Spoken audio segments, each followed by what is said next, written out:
बहुत शुक्रिया आपका। हम ये कह सकते हैं कि ज़माना अब तेरे कोई मुद्दे मुकाबिल कोई कमज़ोर सी औरत नहीं है। मेरी मुराद डॉक्टर नौहरा शेख से है। आप तमाम तालियां एक बार ज़रूर बजा दीजिए। ये दिन वाकई बरसों से एक दिन नहीं, 2 दिन नहीं, लंबा सफ़र है मैम का। और ऑल इंडिया एम्पावरमेंट पार्टी जो आज आप सामने आपकी फाउंडर और प्रेसिडेंट डॉक्टर नौहरा शेख यहाँ बैठी हैं, इनका सफ़र मैं देख रहा था कि आज के दौर में भी, आज की दुनिया में भी, जहाँ लोग अपने लिए सोचते हैं, अपने लिए जीते हैं, यहाँ ऐसे दौर में डॉक्टर नौहरा शेख ने वो शमा जलाई है। और वो शमा अब जो है अब एक हैदराबाद से निकल के पूरे भारत के दिल में जगह बना लिया है। हर घर की, खुद हमारे घर की औरतें अब ये आवाज़ उठाने लगी हैं कि हमारे सर पर ऑल इंडिया एम्पावरमेंट पार्टी है।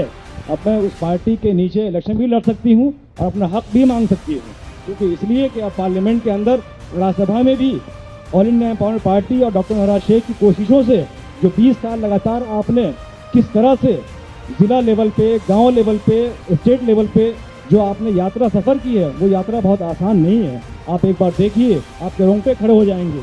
तो अभी मैं कह सकता हूँ कि ज़माने अब तेरे मद्दे मुकाबिल की कमज़ोर सी औरत नहीं है। डॉक्टर नौहरा शेख यही अपने बहनों को बताना चाहती हैं और ये कहना चाहती हैं कि आज आपके बीच में ऑल इंडिया महिला एम्पावरमेंट, आपकी दुख दर्द, आपकी वो तमाम जो आपको अब तक नहीं दिया गया है, वो आपको अब मिलेगा।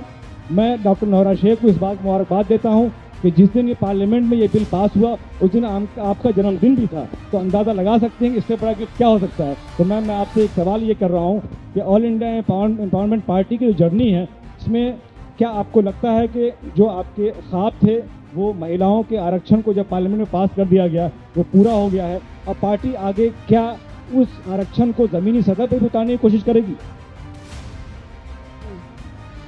और पार्टी ज़मीनी सतह पर लाने की कोशिश भी करेगी और हर महिला को उसके राइट क्या हैं, उसके हक क्या हैं, उसको बताने की और उसमें इम्प्लीमेंट लाने की कोशिश करेगी।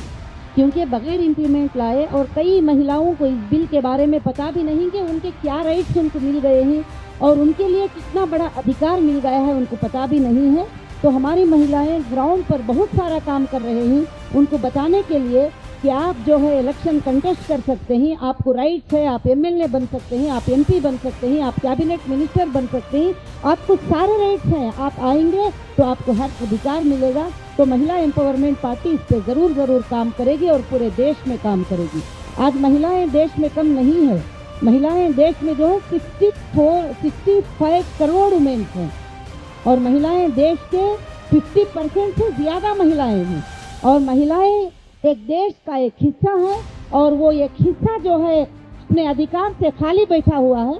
तो उसको अधिकार याद दिलाने के लिए महिला एम्पावरमेंट पार्टी पूरे देश में काम करेगी और जात पात को छोड़कर काम करेगी और सेकुलर पे काम करेगी। और महिला एम्पावरमेंट पार्टी हिंदू मुस्लिम से हटकर सारी इंसानियत, जस्टिस फॉर ह्यूमैनिटी के लिए काम करेगी।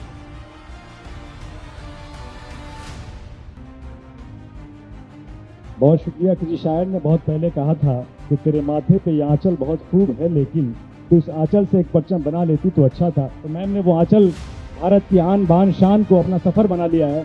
यकीनन मुझे लगता है कि अब वो तमाम जो अब तक सरकार की नज़र में नहीं थी, अब वो महिला कम से कम एक पार्टी की शक्ल में एक ताकत बन के उभरेगी। तो मैम ये बताइए कि आमतौर पर ऑल इंडिया महिला एम्पावरमेंट के नाम से ऐसा लगता है कि महिला के उत्थान के लिए पार्टी है, लेकिन जो पुरुषों की शिकायत है, क्या उनको भी टिकट दिया जाएगा इस पार्टी से? जी, ये पार्टी महिला एम्पावरमेंट पार्टी है। जब रजिस्टर हुई थी उस दिन से लेकर मेरे हर रैली में, हर स्पीच में मैंने ये बात बताई है कि ये पार्टी एक महिला की पार्टी है, मगर ये महिला आपकी माँ है और आपकी बहन है और आपकी बेटी है। बगैर बाप के, बगैर भाई के ये पार्टी कैसे आगे बढ़ेगी? इसमें, इस पार्टी में सबको सीट है, मेल को भी सीट है, फीमेल को भी सीट है और इसके अंदर तमाम लोगों को हिस्सा है। और घर दोनों के बगैर नहीं बन सकता। इसका मतलब ये नहीं है कि माँ का नाम लेते ही बच्चे पूरे ख़त्म हो जाएंगे। महिला एक माँ है। एक माँ क्या चाहती है आपके लिए, एक माँ क्या चाहती है, वो महिला एम्पावरमेंट पार्टी चाहेगी और एक माँ की तरह ये देश को डेवलप करने की कोशिश करेगी। मैम, ये 2024 का इलेक्शन अब बिल्कुल हमारे सर पर है और पार्टी, चूँकि आपकी राष्ट्रीय स्तर की पार्टी है, महिला एम्पावरमेंट पार्टी, तो क्या पूरे पार्लियामेंट जो हमारी सीट है 545 इस पर पार्टी इलेक्शन लड़ेगी? और किस मैनिफेस्टो को, क्या महिलाओं को आरक्षण में ध्यान में रखते हुए या और भी समाज के इशू हैं जिस पे आप राष्ट्रीय स्तर का दौरा भी करेंगे? जरा यहाँ बैठे तमाम हमारे पैनलिस्ट को बताएं। जी इंशाल्लाह ये पार्टी अनाउंस की है इलेक्शन कंटेस्ट करने के लिए। खासकर से जो लोग ख्वाहिश रखेंगे अपने अपने एरियाज़ में कंटेस्ट करने के लिए, उनके लिए ये पार्टी कंटेस्ट करने के लिए तैयार है और ख़ासकर से महिलाओं के डेवलपमेंट पे ज़्यादा से ज़्यादा ध्यान देगी और बच्चों के डेवलपमेंट पे ज़्यादा से ज़्यादा ध्यान देगी। और ख़ासकर से जो हमारे भाइयाँ ऑलरेडी कंटेस्ट करके जीत के महिला की मदद कर रहे हैं, तो उनके लिए वहाँ पर हम लोग उनकी मदद करेंगे और उनका सपोर्ट करेंगे। दिव्यांग, बहुत बहुत धन्यवाद मैम इस बात के लिए कि आपने किस तरीके से इस अधिवेशन के बारे में बात करी। तो यहाँ पे तमाम लोग यहाँ पे जुड़े हुए हैं हम लोगों से, तो मुझे लगता है कि ज़मीनी तौर पे थोड़ी सी बातें अगर आप बताएं कि आपकी एम्पावरमेंट जो पार्टी है, महिला एम्पावरमेंट पार्टी, वो किस तरीके से ज़मीनी तौर पे इस अधिवेशन को देखती है। ज़मीनी तौर पे अधिवेशन का जब आप देखते हैं कि उन लोगों के लिए जो पॉलिटिकली करेक्ट नहीं है और बिल तो सबके लिए आया है ना, तो आपको क्या लगता है कि जो औरतें घर में काम करती हैं, बाहर निकलती हैं, कमा के कुछ लाती हैं, छोटे से छोटा काम करती हैं, तो वो औरतों के लिए अगर हम ये बात करें कि वो पॉलिसी मेकर बनेंगी तो वो किस तरीके से इस बिल को देखती है। बस मुझे ये पूछना है कि ज़मीनी तौर पे कुछ आप इसके ऊपर प्रकाश डालना चाहेंगी। जी हम सब महिलाओं को देश के जो ये नॉलेज रखते हैं कि महिलाओं को इसमें कितना राइट्स है, कितना ये मिलने वाला है, तो हम सबको उन महिलाओं तक जाकर उनको समझाना चाहिए, इस बिल के बारे में बताना चाहिए और उनको डेवलप करना चाहिए। जब बताएंगे तो ही उनको पता चलेगा कि महिलाएं जो है देश के अंदर क्या कर सकते हैं। तो ये बताना बहुत ही ज़रूरी है। ज़मीनी सतह पे इस काम को करेंगे, बहुत जल्द महिलाएं 33% क्या 50% भी जो है आगे आ जाएगी ज़रूर से। एक बहुत ही ज़रूरी सवाल जो मेरे ध्यान में जैसे ही मैंने इसके बारे में सुना और इस कॉन्क्लेव के बारे में सुना कि मैम आपको कैसा लग रहा है आज आपको इस सारी चीज़ों को देख के कि अधिवेशन बिल पास तो हुआ, ज़मीनी तौर पे हमने पास तो करा, इसकी चाहे स्टार्टिंग भी करी, तो महिला एम्पावरमेंट पार्टी को किस तरीके से देखती है? महिला एम्पावरमेंट पार्टी यही कहेगी कि जो बिल पास नहीं थी, जो अधिकार नहीं था, वो अधिकार स्टाम्प के तौर पे मिल गया है। तो ज़रूर से जो है कि जब अधिकार स्टाम्प के तौर के ऊपर मिल गया है तो ये हमारे लिए बड़ी खुशियां मनाने का ये है कि अब आगे आकर उसको हासिल करना जो है हमारा काम है। एक बहुत ज़रूरी सवाल जो इस सारे अधिवेशन बिल से थोड़ा अलग है, मुझे लगता है कि कोई भी जर्नी छोटी या बड़ी, जब औरत घर से बाहर निकलती है, कुछ काम करने के लिए निकलती है, तो थोड़ी मुश्किलें तो आती हैं। तो उसके लिए एक थोड़ी छोटी सी बात है कि सबसे ज़्यादा मुश्किलें जब आपने इस चीज़ की स्टार्टिंग करी थी तो आप कहाँ लगा कि मुझे कुछ ऐसा प्लेटफॉर्म मिल जाता या कुछ ऐसी चीज़ें हो जाती या कुछ ऐसा मैं कर देती तो मेरे लिए ये जर्नी थोड़ी सी आसान होती।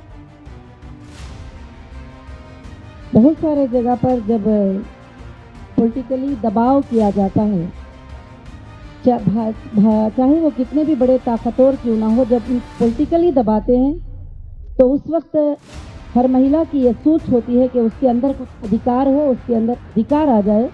उन अधिकार ऐसे ही हमें नहीं मिलते ही, वो अधिकारों के लिए हमको लड़ना पड़ता है और हमको कोशिश करना पड़ता है। ये महिला बिल भी वही एक कोशिश थी जो पास हुई थी, जो पास होने से पहले कई एमपी से कांटेक्ट करना पड़ा, बात करना पड़ा। कुछ लोग उसके लिए अग्री थे, कुछ लोग अग्री नहीं थे, तो काफ़ी हमारे भाइयों का भी इसमें सपोर्ट रहा उनको बात करने में और वोट कराने में। तो जब जाकर ये बिल बड़ी मेजॉरिटी वोट के साथ जो है ये पास हो गई, तो अब महिलाएं आगे आकर अपने अधिकार को ज़रूर से लेंगे। आगे 2-3 सालों में ये बहुत बड़ा इम्प्लीमेंटेशन हो जाएगा, वो इम्प्लीमेंटेशन आप पार्लियामेंट में देखेंगे इंशाल्लाह।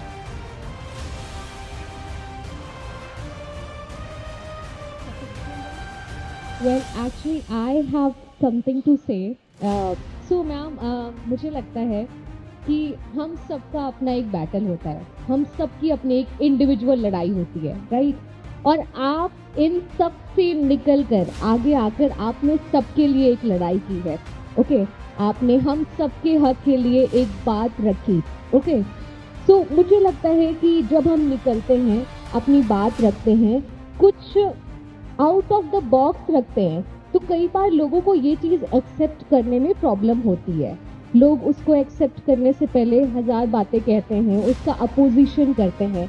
तो बाहरी लोग तो अपोजिशन के लिए रहते हैं, बट मैं चाहूँगी कि आप हमें ये बताएं कि आपके अराउंड में जो लोग थे, आपके सराउंडिंग में जो लोग थे, उनका रिएक्शन कैसा था जब ये बात सबसे पहले आपके ज़हन में आई और आपने इसको एक्सप्रेस किया कि शायद ये एक लड़ाई है जो हमें लड़नी चाहिए। तो अपनों का रिएक्शन जो है वो बहुत मैटर करता है। हम सब ने एक लड़ाई लड़ी है यहाँ पर, तो हम जानना चाहेंगे इसके बारे में। जाहिर सी बात है कि जब महिला आगे आती है तो घर से ही दबाव शुरू होता है और पड़ोसियों से दबाव शुरू होता है और नेबर से और ख़ास रहने वालों से दबाव शुरू होता है। तो मैं एक बिजनेसमैन होने के नाते जो है कई मेरे फ्रेंड्स से, मेरे सर्किल से, फैमिली से कई बार दबाव आया कि आप पॉलिटिक्स में नहीं जा सकती, पॉलिटिकली नहीं जा सकती, क्योंकि इसको आपको काफ़ी फेस करना पड़ेगा। आपको इन चीज़ों की ज़रूरत नहीं है, आप आराम से अपने घर में रह सकती हो, महलों में रह सकती हो, तो आपको क्या ज़रूरत है इन चीज़ों में जाने की।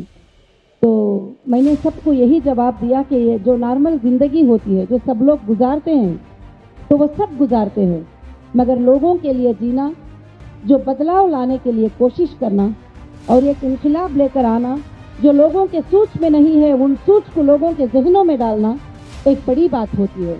तो फिर मैंने इस कदम उठाया और सारे महिलाओं को आवाज़ दी। कई महिलाएं जो है हमारे साथ जुड़ गए। जब महिला एम्पावरमेंट पार्टी रजिस्ट्रेशन हुई तो 700+ डिस्ट्रिक्ट में हमारे कमिटीज़ बने और 30 स्टेट में हमारे कमिटीज़ बने। आज भी वो कमिटीज़, वो डिस्ट्रिक्ट कमिटीज़ पूरे लाइव पे ये प्रोग्राम देख रहे हैं और ख़ासकर से जो है मैं उन सबको मुबारकबादी देती हूँ। तो कई मुश्किलों का मुझे सामना करना पड़ा और कई मुश्किलें पेश आए और यहाँ तक के बड़े बड़े इल्ज़ामों को सर पे लेना पड़ा, बहुत सारी चीज़ें। और मैं ख़ासकर से मुस्लिम कम्युनिटी की थी तो और ज़्यादा मेरे ऊपर प्रेशर्स बढ़ गए। कई लोग इसको नापसंद करते थे, औरत के बाहर आने को, स्पीच करने को, बताने को, बहुत सारे चीज़ों पर। मगर मेरा मानना था जो जस्टिस के लिए आवाज़ उठाते हैं उनके साथ ऊपर वाला ज़रूर मदद करता है और वो ज़रूर जीतते हैं और जीतते रहेंगे। और ये आवाज़ कभी बैक नहीं होगी और ना हमारे महिलाएं बैक होंगे और ये आवाज़ चलती रहेगी और ये पार्टी भी चलती रहेगी और देश के अंदर एक दिन ऐसा बदलाव आ जाएगा, एक माँ की तरह इस देश में जो है। इसीलिए कि काफ़ी लोग मुझे मजाक भी करते थे कि औरत का काम ये है कि घर में वो रोटी बना ले, दाल बना ले, इतना उसको आ सकता है। तो मैं भी उनको जवाब देती थी कि औरत वो होती है, वो रोटी भी बना सकती है, दाल भी बना सकती है, देश को भी चला सकती है और उसके अंदर वो ताकत है। तो ज़रूर वो करके मैं एक दिन जो है ज़रूर बताऊँ।